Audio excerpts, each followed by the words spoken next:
listening to PetLifeRadio.com. Welcome to Animal Rights on Pet Life Radio.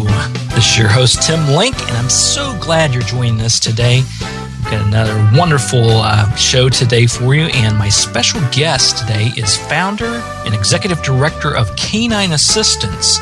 She's also New York Times bestseller. It's author Jennifer Arnold's coming on board. She's going to talk to us about her latest book, In a Dog's Heart. So we're excited to have Jennifer on board. And, In a Dog's Heart, reveals the invaluable and effective information from her training programs, the things she's been successful for years through Canine Assistance and working with dogs, but also shares some unforgettable stories of how dogs can bring out the best in us. For us dog lovers, we know that, but we want to hear what Jennifer's take is on that as well. So we're excited to have Jennifer Arnold on the show. We're going to get right into it after this commercial break. So we'll be right back with Jennifer Arnold right after these messages. You're listening to Animal Rights on Pet Life Radio. Sit. Stay. We'll be right back after a short pause. Well, 4 to be exact.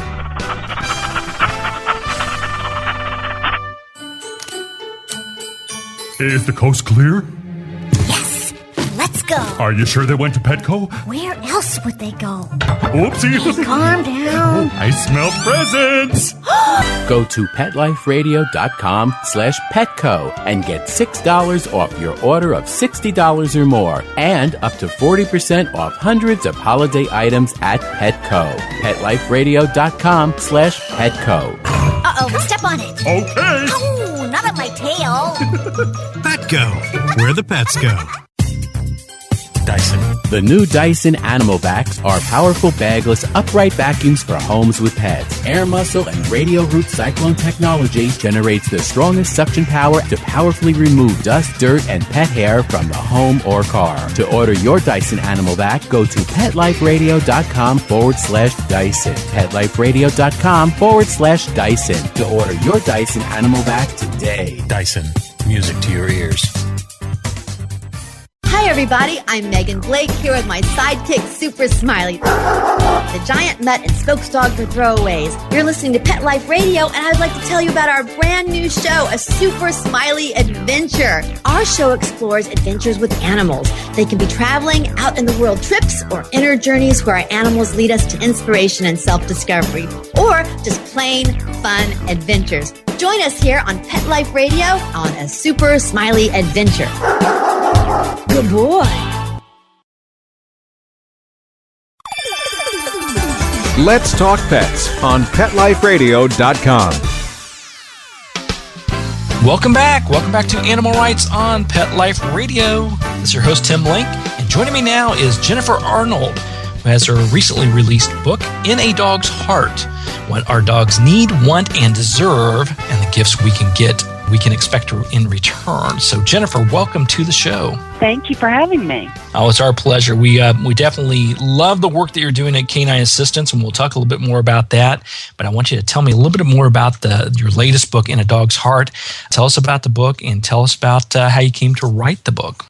Well, when I was on tour, actually, for my first book called Through a Dog's Eyes, I had, at a particular event, I had a woman ask me what I thought our dogs wanted in their heart of hearts, and sort of jokingly, her husband said, "And why should I be expected to pay for it?"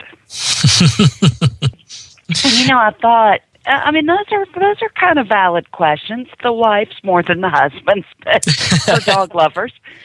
But I felt like I could address them both at the same time. And I found that people really wanted very specific information. I mean, things like, how do you know when it's okay to let your dog go, when you have to start thinking maybe about euthanizing your dog, or how do you pick out a veterinarian? So some of it is very fundamental, sort of basic advice, and then I also talk, as I always do, about my philosophy on handling dogs with respect. Yeah, absolutely. So, you know what? I want to talk a little bit about that because you said these are basic fundamental things, and they are. These are things, if you have a dog, you have to know how to take care of them. You have to know how to train them and work with them. You have to know what foods are the best things for them, the veterinarians, these type of things. But though they're fundamental needs and things you have to decide, they're tough things to figure out. Yeah, they really are. There's just so much out there, and I think sometimes people who share their lives with dogs just aren't certain what's really important to their dogs. And so that's one thing that, I wanted to talk about, keeping dogs safe, how we can keep them safe from sort of outside physical dangers, and then how we can keep them safe from their innate dogginess in our very human world.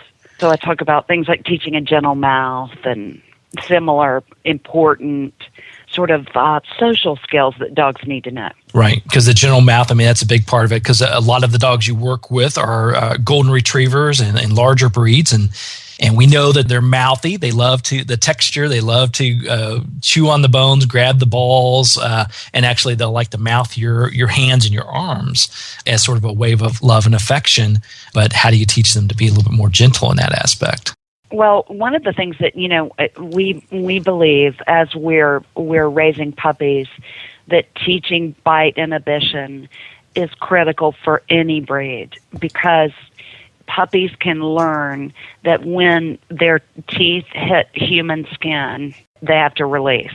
And they're talking in the book about how you can really help your puppy sort of understand the idea of bite inhibition. And then I'll talk about what to do if you have an older dog who didn't have that training as a puppy, and how you can help them, learn to be very gentle as they take treats from your hand, etc. Now, whether that translates into true bite inhibition in adults or not is something that we're not quite sure of yet. But certainly, it's the best chance we have. Exactly. When we talk about your training and obviously your work with canine assistants, you're training animals to be helpers and to help serve those that have some physical challenges or even mental challenges. Talk a little bit about your technique, because I know it's not the real demanding, the alpha leader being the alpha leader. Can you tell the audience a little bit more about your techniques when training the dogs? Sure. We are emphatic about not sort of buying into the alpha myth that science has effectively debunked, I think, for us all. And we believe that dogs can learn more than, that they can learn beyond sort of operant conditioning, where they just respond to stimuli. So we call what we do choice teaching. And we encourage dogs to make the right decision, but there's no fear or force ever involved. So it's positive reinforcement, and the only negative reinforcement we use really is the absence of positive reinforcement. There you go. And what is positive reinforcement? Because I think some people think, okay, it always equates to a treat, but it's not always the case. Sometimes positive reinforcement certainly is a treat, but positive reinforcement is also your smile, your affection, a scratch on the ear, tossing the ball, giving them their favorite toy. It's anything that makes the dog feel good about what they just did. Exactly. I talk to people a lot of times about how you communicate with animals. And I always use a verbal technique, knowing that they understand certain words and understand what we're saying. But I think more importantly, it's that energy factor, that when they do something correctly, we praise them verbally. They love to be praised verbally. And then our energy, as I call it, goes up to a higher level, more positive level. And it's very pleasing for the dogs. Wouldn't you agree? Absolutely. Yeah, so for those of you listening out there, treats always great. I'm sure they'll love and respond to their favorite treats, but giving that verbal praise, giving that pat on the head, doing the things they love to do, going out for that extra long walk or that playtime can be just as effective. Absolutely. Yeah, and I loved your point in the fact that when you were out on tour, the wife wanted to know, am I doing everything possible for my dog? Am I doing the right things about what is his or her wants and needs? And of course, being a guy, I have to admit, the husband steps forward and says, yes, and more importantly, how do I pay for all of this? Yeah. And- Clearly he had great affection for the dog too. He just fought in a different way. Exactly. When you talk about earlier, you discussed about trying to go through the process of doing what's right for your pet, and especially doing the right thing when the animal has been sick or injured, trying to make those decisions. Do you have a philosophy on that, or a way of, at least once the animal has made their transition, how people can get through that grieving process? I have seen literally thousands of times how people, instinctively when it's time to let their dog go. And everybody worries about whether or not they will know. You do. Mm-hmm. Grieving is, and dogs grieve for their people too. I think that first of all, people need to give themselves, allow themselves to really grieve and to understand that you're grieving for an individual who never criticized you, who adored you every day of his or her life. Your grief is going to be huge, and it's going to last a while. And, some of us like to run out and have a fuzzy puppy to hold, and others of us need to wait a little bit longer. But I think listening to your heart there, you'll know what to do. Yeah, I would agree with that totally. I tell my clients all the time that when they're going through this process, I try to work with them on that to make sure they know their options. But when it comes right down to it, it is a knowing. You have that knowing. And I do believe the animal, the dog in particular, will let you know, whether it's an outwardly sign, a physical sign, or whether it's just that heart connection that the animal has with you. I mean, you say, well, is your dog eating is a big thing. Is your dog still eating? And if not, has it been more than a couple of days? But it goes beyond that. There is some connection that lets you know. Absolutely. And you have that heart connection. And it's hard to explain that, but I think when people have actually gone through the process and when they reflect back on it as part of their grieving process, they do know. They do realize that, I did have that knowing. I did have that feeling, that connection that it was the right time to help my animal out. They trust their instincts more. Now, the book, In a Dog's Heart, there's a lot of wonderful stories around the book. Can you pick out one in particular that sort of shows out how a dog can bring out the best in us? Well, I can pick one that shows the extraordinary affinity of dogs for human beings and why I think we need to honor that. We found a yellow lab mix who was very badly, one of our volunteers found her coming to Canine Assistance, and the dog had been very badly injured, and the volunteer actually saw someone throw this lab out of the back of a pickup truck. Goodness. And even when she was hurt, she was licking the volunteer, and this dog ended up recovering beautifully and is now detecting explosives on the Israeli border. Wow. And I talked in the book about, would Grace, the yellow lab, be willing to put her life on the line for people if she knew what her job really meant? And undoubtedly, she would. I have no question in my mind about that. They are the most forgiving, willing creatures on the planet. And, they have that wonderful heart to want to please us. They love jobs. And when there's one that they're particularly good at, they actually enjoy showing us that. And in this case, look at the great dynamics of this. And your volunteer has to feel really good about what's transpired here. Everybody feels good about Miss Grace. Wonderful work. So great story. That's a wonderful, wonderful story. We're going to go to a quick commercial break here, but we'll continue our conversation with Jennifer Arnold right after these messages from our sponsors. You're listening to Animal Rights on Pet Life Radio. Sit. Stay. We'll be right back after a short pause. Well, 4 to be exact. It's the holidays at PetSmart, so come one and all. There are hundreds of gifts for pets big and pets small. Toys only at PetSmart, so special and new. They'll love the gifts. You'll love the value. Hurry to PetSmart today for your very best friend and save 30 to 50% before the holiday ends. The holidays are just around the corner. Go to PetLifeRadio.com/PetSmart and save up to 30% on awesome gifts for the pets and pet people in your life. Toys, collars, leashes, PetSmart gift cards, treats, and more. So shop early and save money. Go to PetLifeRadio.com/PetSmart today. Celebrate your special occasion and give her this classic semi-eternity band created with 1-carat brilliant diamonds, channel set in 14-carat white gold. Exclusively yours from ICE.com. Free shipping over $150, free returns, and 30-day money-back guarantee. Go to ICE.com and use promo code ACTFP and get 20% off your purchase. Or use promo code ADTFP and get 20% off at Diamond.com. ICE.com or Diamond.com. Get 20% off from Pet Life Radio.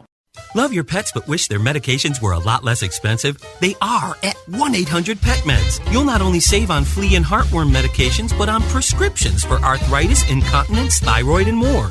And you get fast service, free shipping, and a 100% satisfaction guarantee. Plus, our licensed pharmacists ensure accuracy, monitor drug interaction, and more. See why over 5 million people have trusted their pet's health to 1-800-PET-MEDS, America's largest pet pharmacy. Call now or order online. Go to petmeds.com/lucky, LUCKY, to get 10% off any order and free shipping on orders of $39 or more at petmeds.com.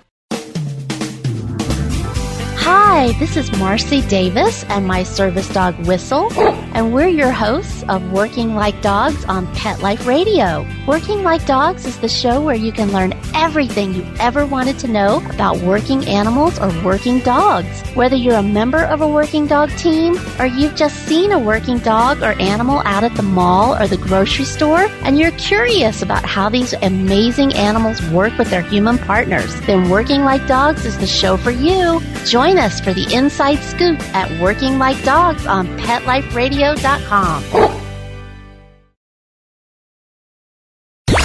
Let's talk pets. Let's talk pets On Pet Life Radio. Pet Life Radio. PetLifeRadio.com. Welcome back. Welcome back. You're listening to Animal Rights on Pet Life Radio. This is your host, Tim Link, and I'm so glad that you joined us today. We're here talking to author Jennifer Arnold about her latest book, In a Dog's Heart. Now, Jennifer, I want to talk a little bit about the book itself, but tell us about what you learned from writing this book, especially this book compared to your previous bestseller, Through a Dog's Eyes. Well, I talked to more, Through a Dog's Eyes was more based on what, we know sort of from the science about how animals perceive the world and what we know of their emotional capacity and their cognitive abilities. And this was more of a hands-on process. And I think probably the most startling part of writing this book was that I worked with an organization called Adopt a Gold in Atlanta, one of the very large golden retriever rescue organizations in the country. And I worked with dogs who were accused, at least, of having been aggressive. And I found it very interesting that traditionally the approach with dogs who have, and I hesitate to even say been aggressive, because these are not dogs that did things that were horrible. Some of them, bit people but didn't break the skin. Dogs don't have hands, so sometimes they do use their mouths. But I think I learned how absolutely intolerant we have become of these sort of normal dog behaviors. I talk about how when I was a little girl, my mother would say, "Leave the dog alone, she's eating." And that is absolutely, one of the first evaluations now that's done with dogs when they come into shelters or into rescue organizations. And I understand that we need to be sure, as certain as we can be, that people are going to be safe with this animal. But I hate the fact that we don't have the resources to give the dog time to learn to trust people before we test them to see whether or not they'll let us take their bowl of food away as they're eating. Absolutely. And that's very important, especially with rescue organizations. I'm the former president of the Humane Society here in Forsyth County. And, we had a shelter location as well as foster homes. And it was one of the important things we needed to determine right off the bat. But you have to really understand and appreciate what the animal is going through, and the fact that you can't put them in a brand new situation, especially a situation that's a little bit more high stressed and unsure of what's going to happen, and expect them to know exactly what you want from them and how to do it in the way that you want it done. I mean, we're just bossy. And I mean, I understand that human beings have to be in that leadership role. But to me, it's more of a parenting role. And so it's setting animals up to be successful as much as possible. And, with dogs, that requires that you understand that, they may need to be taught how to have appropriate reactions. Exactly, because they may have never been taught or even had a stable environment where they could learn from others in the past. Well, I mean, there's some dogs that are terrified of the human hand. I mean, that's just pitiful. And, when you think about the times that dogs react in a way that we would consider aggressively, it's extraordinary to see how many of those are fear-based behaviors. I mean, it's really hard to find behaviors with dogs that don't have a brain tumor that aren't motivated in some way by fear. And certainly, resource guarding or being aggressive about holding onto your food is a fear-based behavior. They're scared you're going to take it away. They don't see us as providers. Sometimes they see us as a threat. And I think that's a human problem. Yeah, absolutely. And so I really look at this, and I hopefully you agree on this, when you bring an animal into your household, into your life, into your family, they become part of that family. And everybody has to learn the personalities of each other and understand what that relationship's all about. Absolutely. Yeah. And then once you figure that out and set a little bit of ground rules, I think that you can have a great relationship with any animal out there. And it's so worth it. So worth it to strive for that great relationship. So you get that unconditional love, and you get a great friend and partner. And as I call my animals, more like my kids. Yeah, absolutely. And how you treat your animals has a lot to do with the way you treat the other people in your life also. So I think it's good for us to practice kindness with every living thing in our lives. That's right. And the best way to learn that is to live a dog's life, right? Absolutely.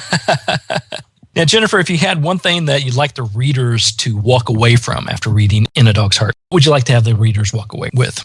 That dogs deserve respect, but not just, and that we human beings are responsible for dogs and not just our own dogs. We're responsible for the whole species, and they deserve to be treated well. And if you do that, then like you said, you're going to treat others well, other humans well, and then what you get back in return is going to be more than you've ever imagined. Absolutely. I want to talk a little bit about your organization. You're the founder and executive director of Canine Assistance. And for the listeners that don't know about Canine Assistance, tell us a little bit more about the group and what the work is that you guys do. Well, Canine Assistance is a service dog training school. We work with people who have difficulty with mobility, maybe use wheelchairs or need help with balance. And we also work and have become kind of a specialist in seizure response dogs that work with people who have epilepsy. And we have a fairly different approach to teaching our animals, and it's an approach that, we've developed over the years. But we feel like these dogs are such heroes to their human partners, and we want to be sure that they are treated well and kindly, and that they're not, that we don't use scary techniques to get them to do what we want them to do. But we kind of come at it from the other direction and say, we want to show you what's awesome to do and what you get rewarded for doing. And pretty soon the external reward can go away because just the memory of having done that is positive enough. In the process of having one of the dogs, it's not just a matter of somebody fills out an application and voila, a golden retriever lands on their doorstep the next day.